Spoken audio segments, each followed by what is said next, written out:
Hello বন্ধুরা, good evening. তোমরা কেমন আছো? নিশ্চয়ই তোমরা খুব খুব ভালো আছো। আমিও খুব ভালো আছি। আজকে আমি একটা দারুণ স্বাদের রেসিপি নিয়ে হাজির হয়েছি। সেটা হলো বাঁধাকপির কাটলেট।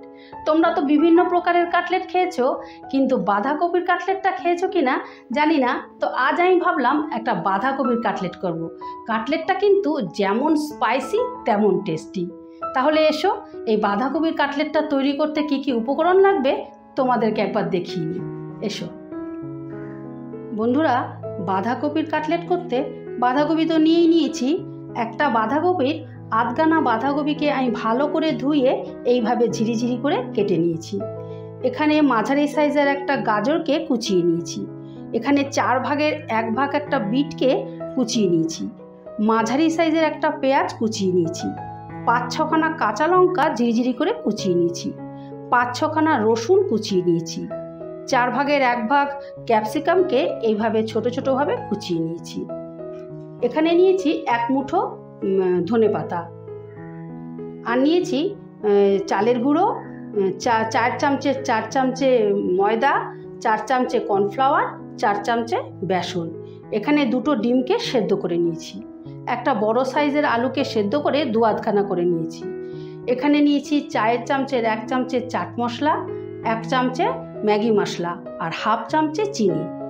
এখানে নিয়েছি চিলি ফ্লেক্স আর 2 রকম নুন নিয়েছি, নর্মাল নুন, বিট নুন নিয়েছি, জোয়ান আর 5-6টা টোস্ট বিস্কুটকে গ্রাইন্ডারে আমি গুঁড়ো করে নিয়েছি।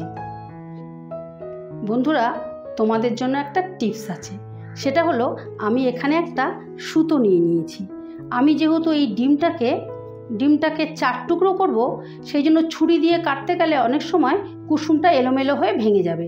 তাই আমি এটা সুতো দিয়ে কাটব।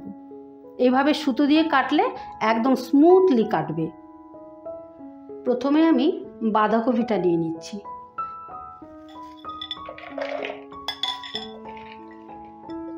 তারপর একটু নুন নিয়ে নিলাম। নুনটা দিয়ে প্রথমে বাঁধাকপিটাকে একটু চটকে নেব। এবারে আমি গাজরটা দিয়ে দিচ্ছি।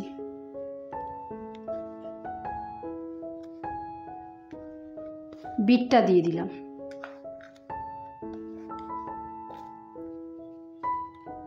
এবারে ক্যাপসিকামটা দিয়ে দেব। এবারে এগুলো দিয়ে ভালো করে আগে মেখে নেব। আমি কিন্তু প্রথমে জল দেব না, কারণ বাঁধাকপিতে বা এই ভেজিটেবলগুলোতে যথেষ্ট জল আছে, প্রয়োজনে পরে দেব। এই দেখো বন্ধুরা, নুন দিয়ে চটকে নিয়েছি বলে কতটা পরিমাণে কমে গেছে।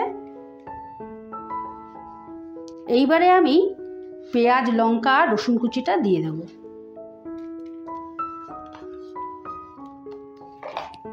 এবারে আবারও ভালো করে মিশিয়ে নেব। এবারে আলু সেদ্ধটা দিয়ে দেব।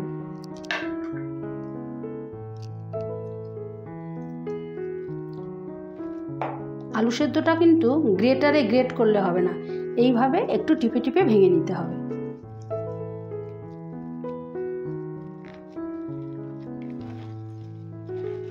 এবার আলুটা দিয়ে ভালো করে মেখে নেব।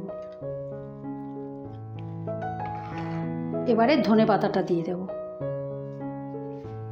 এবারে যেহেতু আগে একটু নুন দিয়েছি, এবারে সামান্য করে একটু নুন দেব।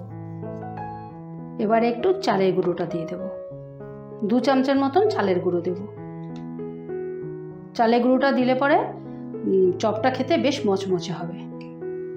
এবারে ময়দাটা দিয়ে দেব। এখানে 4 চামচে ময়দা আছে, 4 চামচে 4 চামচে। এবারে কর্নফ্লাওয়ার দিয়ে দেব।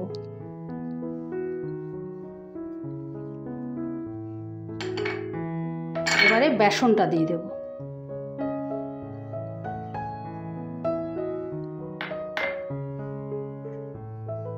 এবারে দিয়ে দিলাম চাট মশলা। এবারে দিয়ে দিলাম ম্যাগি মশলা। এবারে সামান্য একটু চিনি দিলাম। এবারে একটু স্পাইসি হওয়ার জন্য সামান্য একটু শুকনো লঙ্কার গুঁড়ো দিলাম। এবারে সামান্য একটু জোয়ানকে হাতে রগড়ে এইভাবে দিয়ে দেব। মুখে জোয়ানটা পড়লে খেতে বেশ ভালোই লাগে। এবার একটু চিলি ফ্লেক্স দিয়ে দেব।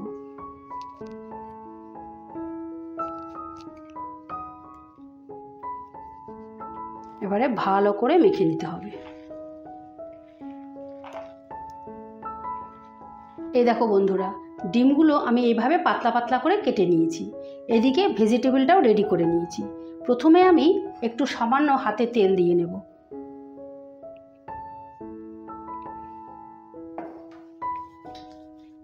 হাতে তেল দিয়ে নিলাম।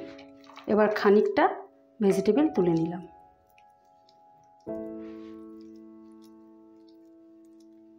এবার হাতের ওপর রেখে ঠিক এইভাবে চেপে চেপে চওড়া করতে হবে। তারপরে একটা ডিম তুলে নিয়ে এসে এইভাবে ডিমটাকে চেপে বসিয়ে দিতে হবে। এইবার দুই সাইড থেকে ঠিক এইভাবে ধরে চেপে দিতে হবে। এইভাবে ঠিক প্রয়োজনে আরেকটু পুর এনে এরকম লাগিয়ে দিতে হবে। আমি ঠিক শেপটা এরকমভাবে দিয়েছি। এবারে বিস্কুটের গুঁড়োটা মাখিয়ে নেব।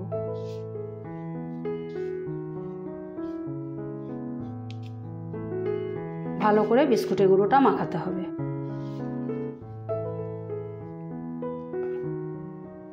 তারপর উপর থেকে বিস্কুটের গুঁড়োগুলোকে ঝেড়ে ফেলে দিতে হবে, এক্সট্রা যেগুলো থাকবে। এইবারে তেলে দিয়ে দেব।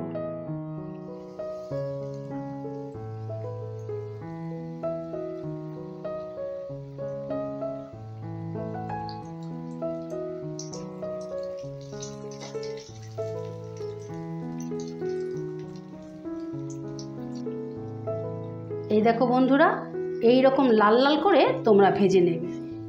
এটা খেতে কিন্তু ভীষণ মজার। যেই রকম স্পাইসি সেই রকম ক্রিস্পি। তোমাদের কিন্তু এইভাবে তৈরি করে একদিন খেতেই হবে। আর খেয়ে যদি তোমাদের রেসিপিটা ভালো লেগে থাকে তাহলে অবশ্যই আমার চ্যানেলটা সাবস্ক্রাইব করে রেখো। আর যারা ফেসবুক থেকে দেখছো তারা আমার পেজটা ফলো করে রেখো। আর এই রকম নিত্য নতুন রেসিপি আমার চ্যানেলে আসতেই থাকে। এই দেখো বন্ধুরা, কাটলেটগুলো আমি এই রকম লাল লাল করে ভেজে নিয়েছি। এইবারে প্লেটে তুলে নেব।